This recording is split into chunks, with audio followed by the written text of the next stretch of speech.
那么今天最后一个视频，我们来聊一聊这个沪深300 ETF。它在美股里的简称也是 ASHR。这次的品种是来自于咱们的会员约稿，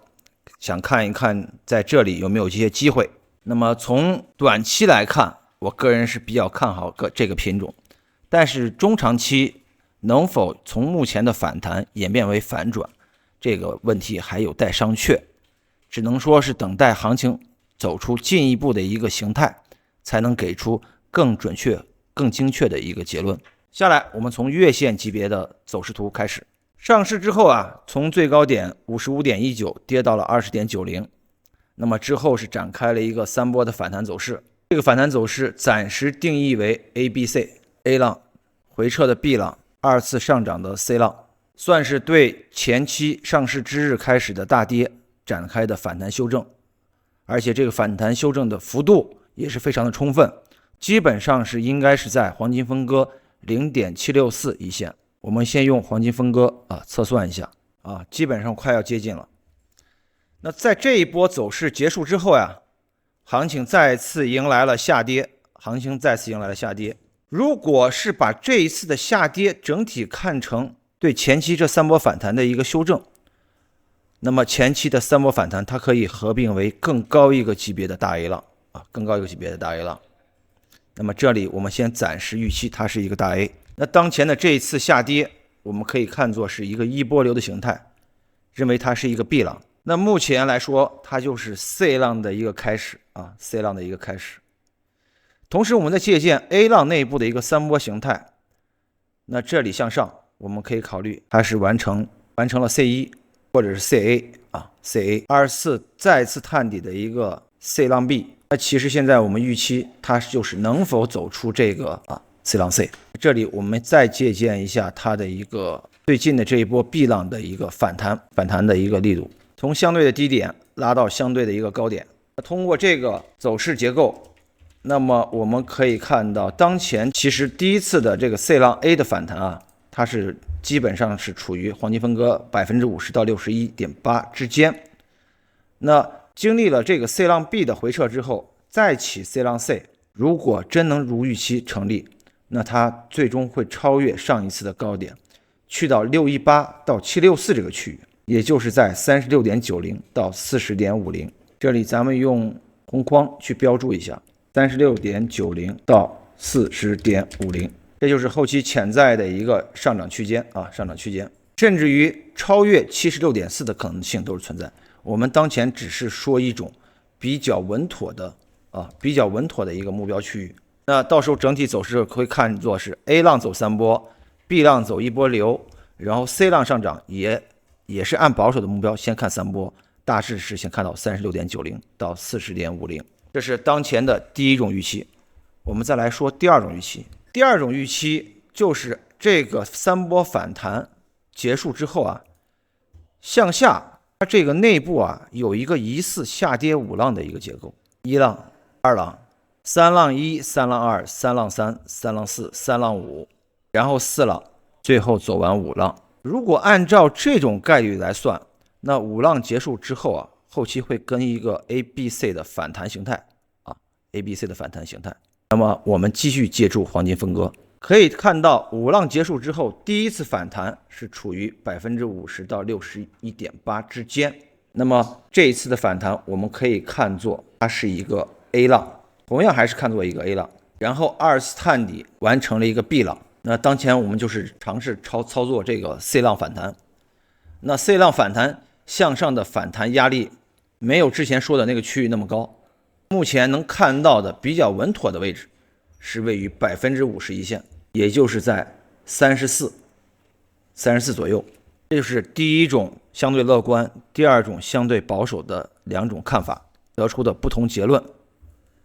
但是整体的走势在目前的价格来说，它处于一个相对低位。那无论是选择第一种还是第二种，都会出现一个局部同向，至少在34这一波到从27到34这一波走势，它是有一个局部同向的一个走势多头走势。那对于当下来说的话，其实我们只需要依托4月份的低点这个低点在哪里？在 23.26。只要 23.26 这个低点不被跌破，那么在相对的低位我们就可以尝试去做多。先按照第二种保守的方式去看，如果是后期多头确实强的话，那再改为第一种预期今天这个视频咱们是主要分析的这个沪深300 ETF 那大家如果有其他感兴趣的品种，可以继续给我们留言。咱们分析的大类主要是港股、美股、数字货币期货以及金油。那下来我们切换周期看一下中短线的支撑和机会在哪里。既然这个 A 浪三波，这里我说的是第二种预期A 浪三波走完，回撤的 B 浪三波也走完了，那其实现在就是处于这个 C 浪的一个初始阶段。那么当前我们其实也就是参考黄金分割回撤的一个比例关系。那通过周线图我们已经拉取了最近的这一波走势。那么可以看到，如果这里根据之前的这 A、B 的三波形态，那现在完成了 C1， 它是不是有一个 C2 的回探？那我们现在就要找到这个 C2 下方的一个支撑带在哪里。同样，一般二浪都回撤的比较深，那我们一般就会看到618附近。那通过这个黄金分割的划分，那我们大致就知道了，当前618到764这个区域就是我们后期需要重点关注的这个位置。这个区域的点位具体是位于 24.80 到 24.20。那当前我们就是等待这个位置的到来。当然我刚才之前也说了，止损会比较小防守的位置只需要放在4月上旬的这个低点 23.26 就可以了，或者让一点吧，让到上一次这个低点之下，大致的位置是在 22.40。当然你如果建立底仓的话，起手不应该太重只有等后期向上，比如说突破了28甚至于 29.60 的话，才是一个逐步加仓的一个位置。短期来说建立底仓就是在上述这个区域，等到这个区域我们等待日线或周线出现一个底分型或十字星就可以考虑了。那这里我们再回到月线图，如果跌破了 23.26， 这是最后比较悲观的一个看法，跌破了 23.26， 那么可以说之前的低点 21.56 以及 20.90 都会跌破。那么也就说明向下发展的这个五浪走势结束之后三波的反弹 A、B、C 已经结束了。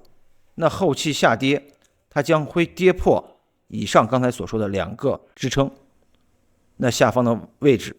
最终的下跌目标位可能会比较深所以说我们考虑到有利的方面，同时我们要考虑到不利的局面出现，我们应该如何应对。当然咱们给出的位置都是以小博大的一个位置，它肯定是符合盈亏比的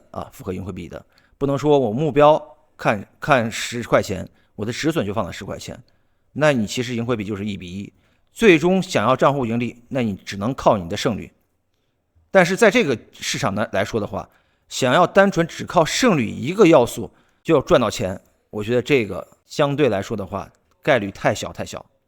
所以我们要考虑到除了我们的胜率以外，还要考虑盈亏比的关系，保证以小博大的一个概念一直贯穿到底。那么今天下午的最后一个视频到此结束，我们下一期再见。